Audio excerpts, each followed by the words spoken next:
Sa mas pinaigting na ligtas balik eskwela na kampanya ng pambansang pulisya, kaysa rin ang kapulisan ng Mandaue City sa pagtutok ng kaayusan at kaligtasan ng mga mag-aaral ngayong pasukan. Magbabalita dyan si Patrolwoman Judith Nicanor.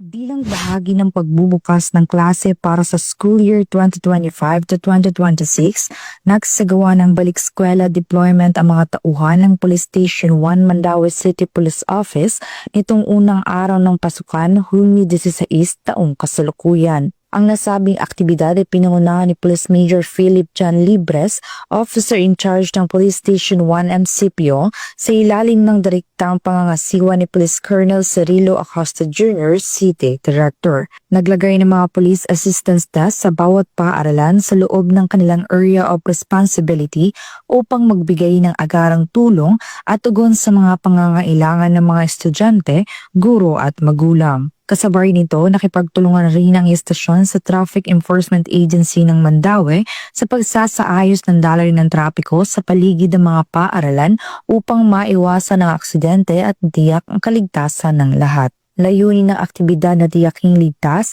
at maayos ang pagbabalik ng mga mag-aaral sa paaralan, hindi lamang para sa kanilang kaligtasan, kundi para rin sa kaisa ng mga institusyong humuhubog sa kanilang kinabukasan. Ang inisyatibong ito ay patunay ng dedikasyon ng kapulisan sa pagprotekta sa kabataan at sa komunidad. Dahil sa bagong Pilipinas, ang gusto ng pulis, ligtas ka. Mula dito sa Mandaue City Police Office, ako ang inyong Police News Network Correspondent, Patrolwoman Judith Nicanor, alagad ng batas, tagataguyod ng Balitang Pulis.